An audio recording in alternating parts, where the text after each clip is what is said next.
พี่พี่น้องบ่เพื่อปากเพื่อท้องได้ดนเด้อคือเก่าไปสร้างมาไว้หมดแล้วว้าอย่าม้วนมือแดงจับไปไว้มาทราบบ่จักหน่อยนี่นะยันพักเบรกจักหน่อยนี่ก็แม่นเริ่มแล้วออกอาการนี่แม่นแล้วแต่ว่าแต่ก่อนทั้งง่ายกันนะนี่เกี่ยวเข่ามาเมื่อยๆเอาละดีพี่น้องบ่ตูนเชื่อเลยแต่ว่าทาง FC เพิ่นพี่น้องเพิ่นนี่อาจสิผ่านในจุดนี้คือกันเนาะยามช่วงฤดูเกี่ยวเข่าเก็บเกี่ยวจังซี่เกี่ยวเข่าเมื่อยๆแต่งแจวปลาแหลกกระปูนั่งใส่คมก็มะขามตึงๆโค้งๆนั่นนี่ผักกระแยงตามบ้านนี่โอ้ยคักพี่น้องเพิ่นสิผ่านในจุดนี้สิได้คือบ้าน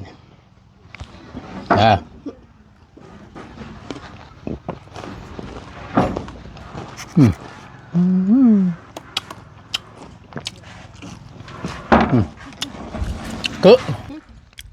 ให้สิบอกพอดีทั้งดวงตาที่ว่าเพิ่นเฮ็ดนั่นค่าให้เจ้านั่นทั้งดวงตาแล้วก็ไลน์มาทั้งส่วนตัวประตูนอยู่พี่น้องทั้งตอนนี้เพิ่นยังติดเชิญว่าจังไดพี่น้องประตูนสิใช้คำถึกอยู่บ่นี่ยังติดภารกิจอยู่หรือว่ายังบ่ทันได้ว่างเทื่อเดี๋ยวเพิ่นก็ยังให้คำมั่นสัญญาคือเก่าว่าเพิ่นยังยืนยันอยู่เรื่องหันค่าเด้อล่ะเด้อเรื่องหันค่าเพิ่นยังเซตให้อยู่ว่าซั่นเดี๋ยว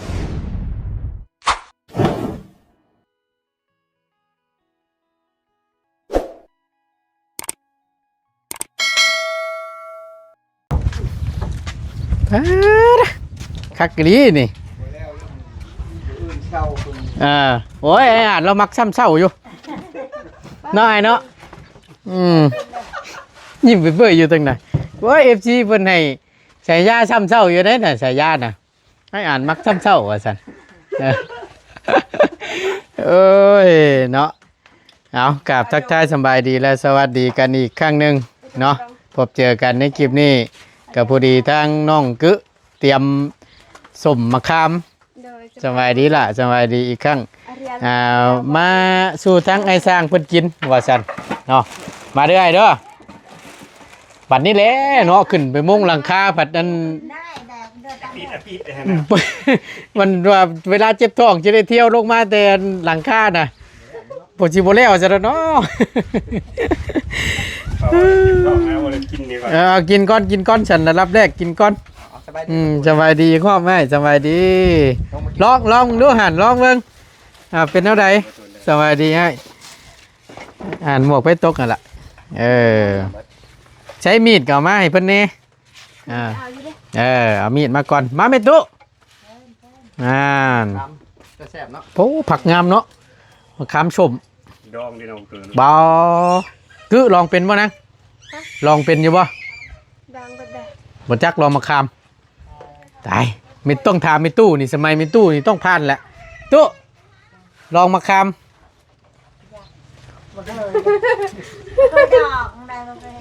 แม่นบ่ว้าสมัยไม่ตู้ยังบ่เคยอยู่บ่โดยสบายดีสบายดีละสบายดีพันเด้บ่เคยเดี๋ยวหนูเคยดึงเงินกับเจ้าอ่ะเนาะลองมะขามเด้เนาะจะแกะออกเลยแม่นแก้เปลือกมันนอกนะจะแช่น้ำเกลือนี่แล้วก็จะคืนบ่ไอ้ฮะจะคืนประมาณจักนาทีจังว่านี่แหละนี่2 นาที2 คืนสิ2 นาทีเป็นกับว่าที่เนาะจะใส่ปูนพร้อมป่ะปูนขาวจังนี่ต้องทำนี่ตั้งผู้ให้เรานี่ไปดองอยู่แซ่บได้พี่น้องเนาะจ้ะทำแม่กินรถได้เลยนั่งใช้รถคักจักบาทโดยจวดเด้อพี่น้องเด้อกินชมเด้อกินชมน้ำกันนี่ชมมะขามเจ้าใส่อย่างแน่สะใส่เกลือเป็นนัว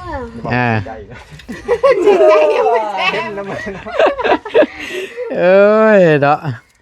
น้ำตาลใส่อยู่หรอวะใช่นั่นแหละมาพี่น้องไม่แม่อื่นได้เอื้อกสมบูรณ์กันเลยบ้านเนาะแซ่บซิ่วแซ่บแซ่บบ่ พี่เพื่อนน้องเด้อ เพื่อพ่อเพื่อปากเพื่อปากเพื่อท้อง พี่เพื่อนน้อง เจ้าของคือเก่า ของแท้มาค้าง ชมคักกันดีเนี่ย ค้างเลย เพื่อพี่เพื่อนน้อง เอา หมดมาเลย โอ้โหเว้ยน้ำลายแตกโขบโคกเฮ้ยกึ๊เอาไหมนี่ โอ้ยเลี้ยง เม่นหยังคือจะว่าเป็นเลือกเอาไม่จะหมากกับงามเอาไว้ผู้เดียวเฉยตาช่างเป็นแท้นี่เออ บ่แม่น ก็จะว่าเต็มอยู่กำมือพุ่นหมากกับงามนะ บ่หากินดูอันไหนมันแก่ โอ้ กัดเบิ่งกัดเบิ่งมันมีแต่ตัวแก่แล้วก็เอา เออตัวใดในมันแบบเริ่มลำชีเพิ่มนี่มันเอาไปกินในมันนะนี่เนาะ โดย โอ้เอาในมันไปกิน โดย ว่าอยู่เต็มอยู่พวงมือน่ะผักกระเยงชะน้ำบานนี่มันจังซี่ได้หน่อยเนาะอยู่บ้านเฮาเนาะเกี่ยวข้าวพักเที่ยงไว้ส่วนอยู่โฮมก้มคามบานนี่แต้งแจ้วปลาแดกกระปูมามาคามกำลังตึงเงี้ยนี่พาเอาในมันออก ผักอะไรเนาะ คักอะไร กินไหนมัน เอามันสิผาดเด้บางคนกับแล้วแต่บันแล้วแต่ผู้มักผู้ใดมักผาดน้ำแดงก็เอาในมันน้ำใส่แต่ว่าผู้ใดบ่มักผาดน้ำแดงก็แกะออกนี่ผ้าคือน้องพันธุ์นี่แนวนี้ ขนมที่ชมพูด นะ ขันเอาอันนี้มันออกมาที่ชม เอาในเอามีดมันออกปัดสิชมแห้ง ไม่เอาใส่อันชมแก่ชม โอ้ยผักกระเยงเนาะทำอยู่หน้าเฮากับแม่นของคัดเอวไปน้ำและเกี่ยวไปน้ำเย่หูกบไปน้ หอมคุยเนาะ ำว้าย ปลาผักเงี้ยกับหอมเนาะ คักหน้าหนาวจังซี่นี่เริ่มมันแล้วกบกันได้กิน ปลามัน โอ้ย แนว มันหลดเข่ากันนำลำรถปันปีก็กุยเคยเลยเฮากะอยู่นอนนานี่กะเกี่ยวเข่าเนาะช่วงหนึ่งแรงนี่ก็แม่นไปหาก้านกบลงแช่น้ำมันน้ำห่วยนะหน้าหนาวนี่ ชิมแม่ โอ้ยคักยังบ่พอใจอยู่เลยนี่ให้ชิมอยู่เดี๋ยวสิชิมดอกใช้อันไอ้งามงอนมาแม่น่ะ บ่ปานใดเลย ชูบ่ไหวบ่ เบิ่งมะขามก็ยังชมแล้ว ยังบ่ทันได้กินอยู่ตายเนาะ บางคนก็หมักสมแห้งเนาะหมักสมแบบอ่อนๆนะ แม่น อันนี้จำเป็นจำได้บ่ใช่ ชมบ่ดีบ่ ผู้ที่ชม ผู้ดีกิน บางต้นก็ชมขี้ได้เด้อชมแบบสิว่าจังไดบางต้นก็ได้ สมแห้งกับบ่แซ่บเนาะ แม่น ไม่ได้เขาตำหมังหุงตำอย่างที่เขาใส่สมเกินนะ แม่น ไม่เห็นตัดให้รสชาติตัดรสชาติมาหา บ่มีหยังเลยแหละก็ว่าชมหลายก็ได้พอดีพองาม นั่นแหละเอาความพอดีใช่ป่ะแซ่บ แม่นเด้อเป็นจังได๋อ้ายแซ่บอยู่บ่ ว่า คำเดียวเพื่อพี่เพื่อน้องเงียบเลยทั้งนั้นก็ได้โอ้เป็นได้เด้บาดนี้ เอาใหม่นะฮะ เอา ใหม่ เนาะคือจังว่าคำเดียวเพิ่นเงียบไปเลยนี่ พี่เพื่อนน้องบ่ เ เพื่อปากเพื่อท้องเด้อเด้อ คือเก่าไปสามมาไว้หมดแล้ว อ๋อย่ำหมอนมือแดงจับ จะไปมาทราบว่า จักหน่อยนี่นะ ยันพักเบรกจักหน่อยนี่ก็แม่นเริ่มแล้วออกอาการนี่แม่นแล้ว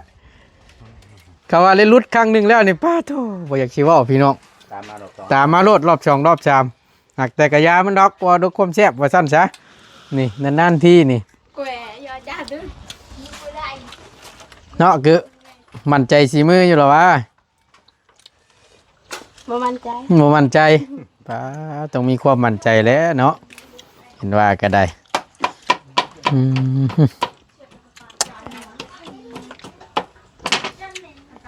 ได้2-3เลยตามเข้าไปแล้วบัดนี้ ตามแบบ เเดี๋ยวที่เลยเนี่ย กินนะกินให้อิ่มโลดเพิ่นว่า เอาแม่ประตูเอาแม่ กินนะกินให้อิ่มเพิ่นว่ากินบ่อิ่มแล้วมันสิเจ็บท้องว่าซั่นลองมึงดูฮะ เอาแม่ ให้ลองก่อนให้กินให้อิ่มคักๆก่อนเก็บภาพบรรยากาศให้พี่น้องน้ำลายเหยน้ำก่อนสิชมปากแท่นอยู่ดอก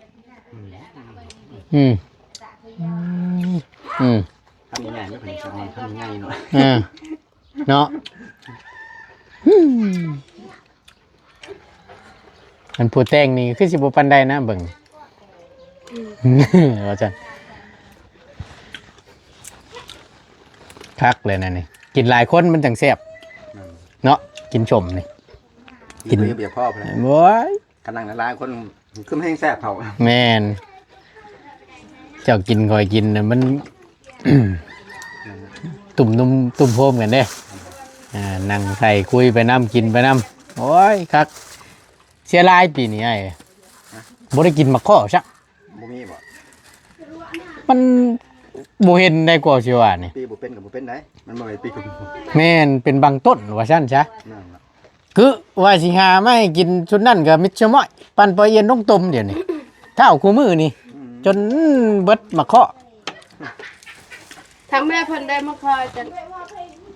หน่วยก็ ฮะ ได้สำนี อืม ทำเลยเด้อ อันเก็บเมียนทาไอายมาชี้หามือก็เพิ่นมากินหมดเลย ตอนใด ตอนไก่ขึ้นเฮือนน้องพันธุ์นั่น บ่ โดย ป้าคือไอ้กันลงมาทันอยู่หรือว่าก่อนหันบ่ ก่อนนั้น โดบ่ชงชิกกันแน่เนาะ เออ ไอายมา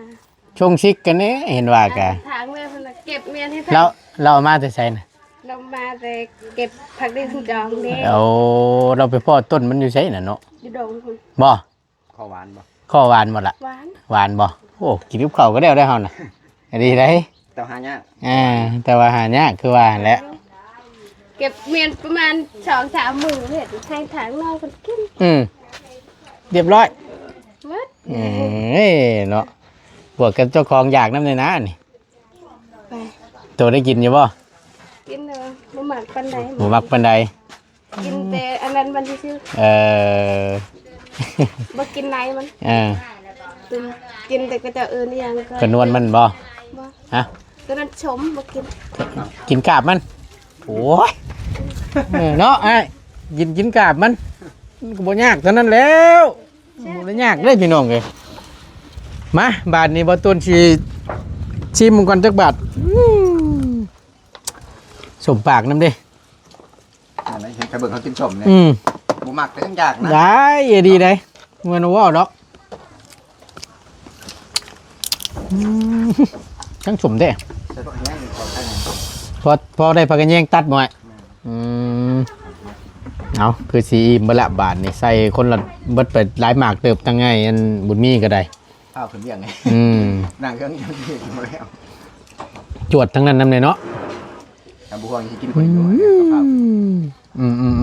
กับข้าว กึหาในกึพี่น้องสบายดีพ่อมึงเด้อพี่น้องเด้อแบบที่เราคือมันจังเสียมสีมืดเนี่ยมันจะทอนแสงทางนี้ เดี๋ยวเราไปแล้วก่อนเด้อ โดยฮะ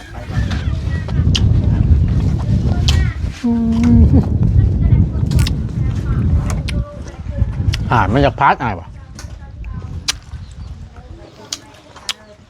เจ้ามีมันเนาะ ตัวผัดมักกินนั่นน่ะเนาะมักกินมิดมันน้ำเหรอ ไอ้แกะไปนี่ไหนมัน ตัวสิกินบ่เปลี่ยนมุมซะเขาบอกนั่นน่ะเปลี่ยนมุมซะมันเบือนหุ้งเล็กคำว่านั่นน่ะถ้าจางมักแต่มักในมันผาดได้หลาย กินมันชม ฮะ ชม มันสมแห้งบ่เอาไอ้ปะไปนี่ในมันเด้อเฮ้ยบ่ได้กินหล่นเติบเลยพี่น้องนอกจากว่าผู้ใดมักแบบบ่สมแห้งปานใดกินกับมิดมันนี่ในเรื่องอยู่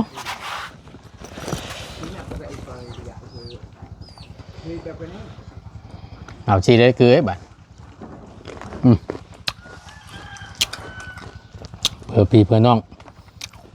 เพื่อปากเพื่อท้องคือเก่า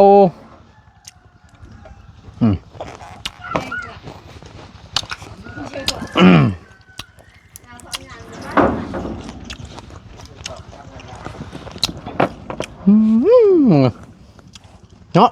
งามเลยแบลจะใช่ล่ะนี่โอ้โหต้นใหญ่เลยพี่น้อง เอาอีกคำก่อนพอมีเฮงตัวเอ้ยบกินบ่มาแม่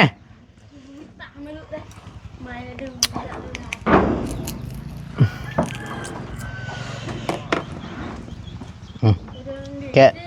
มิดมันไหนคือก่อน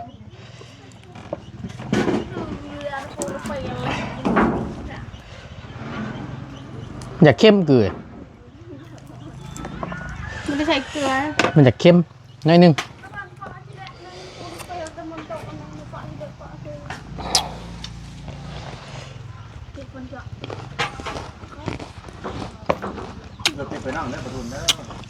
เพื่ออะไรครับได้เลยอันมาดูสมเจ้าเจ้าลุง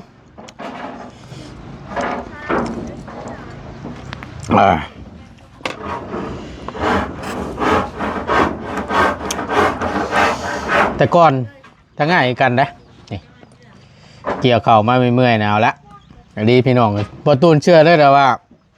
ทางFCเพิ่นพี่น้องเพิ่นนี่อาจสิผ่านในจุดนี้คือกันเนาะยามช่วงฤดูเกี่ยวเข่าเก็บเกี่ยวจังซี่เกี่ยวเข่าเมื่อยๆแตงแจวปลาแหลกกระปูนั่งใส่คมก็มะข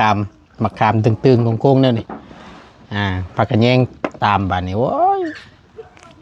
คักพี่น้องเพิ่นสิผ่านในจุดนี้สิได้คือบ้านนี่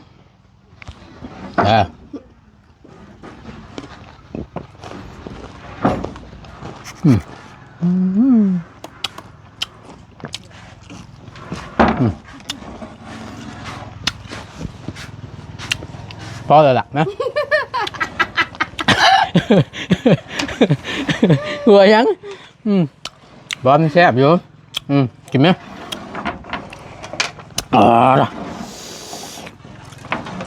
โอ้ยคักแน่ดิบันเป็นได้ อาการไม่ค่อยดีเลย เป็นได้จังหวะบ่ค่อยดีมันสิเจ็บต้องหลายหมากเติมได้เมื่อกี้นี่เนาะมีแต่หมากโค้งๆใช่ไหมจักเอาอีกเป็นยังพอแล้ว พอแล้วเนาะพอมีแห้งเนาะ เอากึเอาจวดบันนี้ในมันอยู่ โอ้ก่อไปหลายพี่น้องสมัครก็แก่นบันเอาในมันแถมใช้น้ำก่อนนี่เด้อในมันเด้อคำอยากเด้อนักพาร์ทพี่น้องเกิดไม่เป็นไรจะแมงมาเด้อไพ่น่ะฮะเพิ่นมาดินน้ำบ่บึกบ่แล้วก็เอาอีกคำหนึ่งก่อนนั่งอยู่สิมันบ่อยากเกลือได้นะ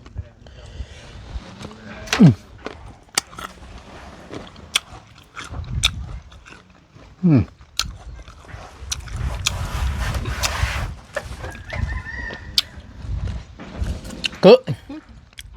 ให้สิบอกพอดีทั้งดวงตาที่ว่าเพิ่นเฮ็ดนั่นค่าให้เจ้านั่นทั้งดวงตาแล้วก็ไลน์มาทั้งส่วนตัวประตูนอยู่พี่น้องทั้งตอนนี้เพิ่นยังติดเชิญว่าจังไดพี่น้องประตูนสิใช้คำถึกอยู่บ่นี่ยังติดภารกิจอยู่หรือว่ายังบ่ทันได้ว่างเทื่อเดี๋ยวเพิ่นก็ยังให้คำมั่นสัญญาคือเก่าว่า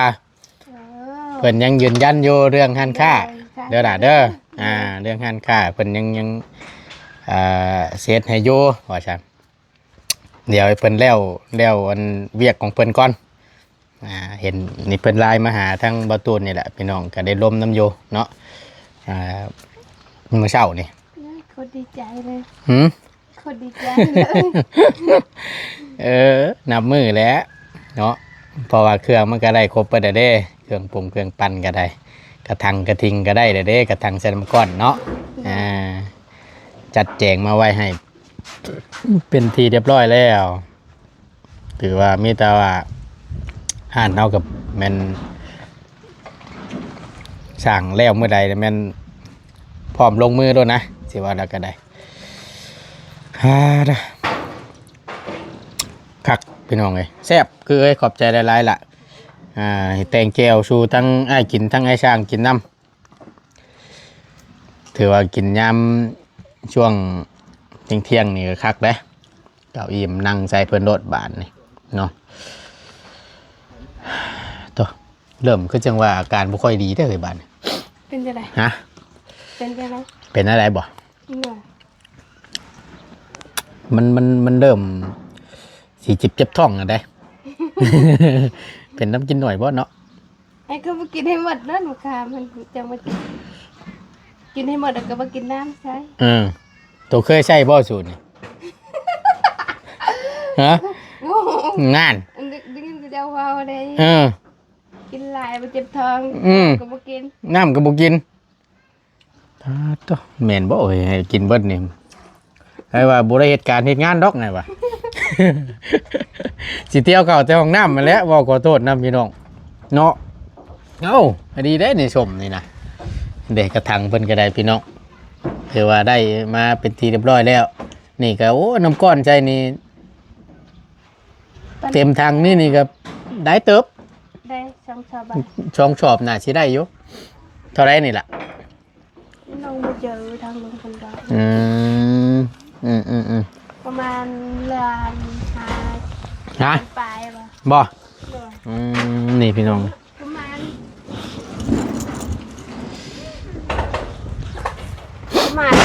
ประมาณเท่าไร ประมาณล้าน500,000ปลาย โอ้ ได้ทอด แพงอยู่ได้พี่น้องเนาะเอาทางนั้นก็แม่นลำเลียงขึ้นแหละแผ่นลูซิงเนาะขึ้นไปมงให้ก็ดีอกดีใจนำทางผู้ใหญ่ใจดีทางลุงหนวดที่ได้ชดช่วยทางในตู้ของน้องกึก็มาเนาะถือว่าได้เปลี่ยนหลังคาแล้วผลก็สิบ่หัวใส่ตาได้บาดนี้ว่าหัวใส่หัวนี่บ่มีแต่หัวหรอกเปียกเขาตาพวกเราผลมันสาดตึกเราปกติแหละเนาะ เอาจังใดก็ขอบใจอีกครั้งหนึ่งเด้อน้องเด้อแซ่บๆขอบใจหลายๆพาโดมีแห้งระบาดนี่ไปหาซื้อน้ำซื้อในกินก่อน โดย สบายดีล่ะสบายดีเอาขอบคุณหลายๆพี่น้องเนาะที่เข้ามาเป็นกำลังใจและติดตามรับชมคลิปเนาะโดยบ่ข้ามโฆษณาขอบคุณหลายๆสำหรับคลิปนี้บ่ตูนลาแล้วอยู่ดีมีแห้งเด้อพี่น้องเด้อพบเจอกันคลิปหน้าสบายดีเด้อเนาะ